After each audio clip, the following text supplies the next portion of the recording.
जय श्री कृष्ण दोस्तों।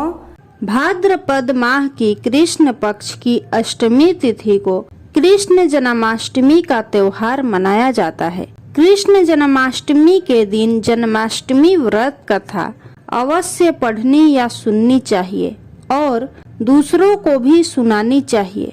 इससे भगवान श्री कृष्ण की कृपा सदैव बनी रहती है।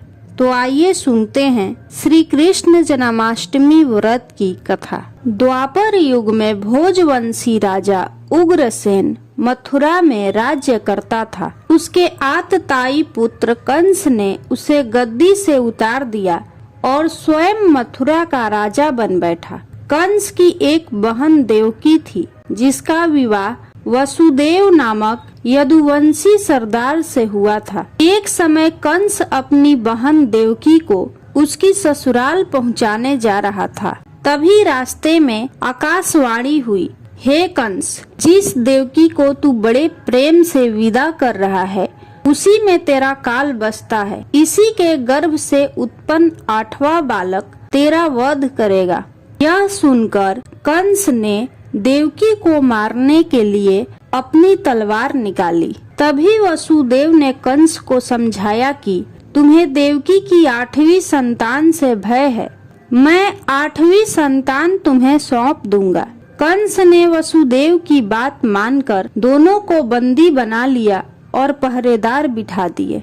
कंस ने देवकी की सभी संतानों को मारने का निश्चय कर लिया।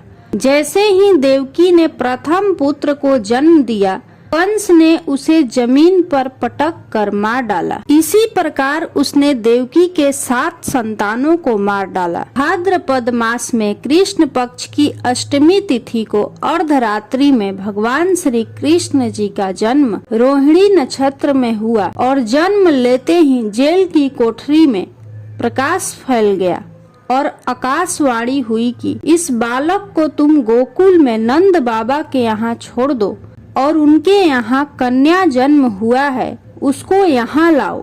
तभी सभी पहरेदार सो गए, हथकड़ियाँ खुल गईं। वसुदेव जी श्री कृष्ण को टोकरी में रखकर गोकुल की ओर चल दिए। रास्ते में यमुना नदी श्री कृष्ण भगवान के चरणों को स्पर्श करने के लिए ऊपर की ओर बढ़ने लगी। श्री कृष्ण ने चरण आगे बढ़ाया और यमुना नदी को छू लिया और यमुना नदी शांत हो गई। किसी प्रकार वसुदेव जी नंद बाबा के यहाँ पहुँचे और बालक कृष्ण को माँ यशोदा के बगल में सुलाकर कन्या को लेकर वापस कारागार में आ गए। जेल के दरवाजे पुनः बंद हो गए। वासुदेव जी के हाथों में पहले की भांति ही हथकड़ियाँ पड़ गईं। पहरेदार उठ गए। कन्या की रोने की आवाज आई। कंस को सूचना दी गई। कंस ने कारागार में जाकर कन्या को लेकर पत्थर पर पटक कर मारना चाहा। तभी कन्या हाथ से छूटकर आकाश में उड़ गई और बोली, हे कंस, तुझे मारने वाला पैदा हो चुका है। अरे मूर्ख, मुझे मारने से क्या होगा? तुझे मारने वाला तो वृंदावन में जा पहुंचा है, वह जल्द ही तुझे तेरे पापों का दंड देगा। इतना कहकर वह कन्या अंतर ध्यान हो गई।